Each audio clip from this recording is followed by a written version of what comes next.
係角色嗰邊佢又得罪咗，然後真跟住佢又得罪埋，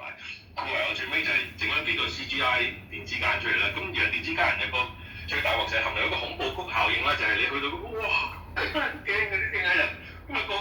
見到嗰個效果係吃力不討好得好緊要，咁就再加上佢嘅戲軌就離唔開之前即係好傳統嘅角色文化嗰隻，就係、是、話女人就唔需要即係 need no man 咁樣一個完美嘅女性超級英雄咁個王子都冇埋啊！今次呢套白雪公主，即係嗰個王子係一個我哋叫做 beta male， 即係一檔嘅男人，咁係啲人叫做 soy boy， 即係啲奶油牛奶男子咁樣，係冇男子氣概，完全唔英雄嘅。因為以前即係30幾年嗰套嘅白雪公主，其實係一個嗰個年代女仔上流嘅一個古仔嚟嘅。咁嗰個年代女仔去晉升個社會，就係嫁入豪門啦，做公主啦咁樣。我哋唔好講係正唔正確先啦。咁但係嗰陣係一個想像嚟嘅。咁然後去到而家呢個當然係唔會啦，咁佢又要改咯。但係問題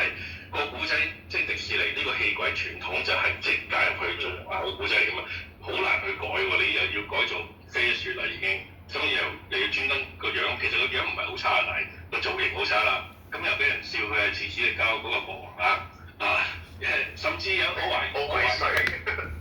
史力膠入邊啲人咧，Dreamworks上邊啲人咧係專根據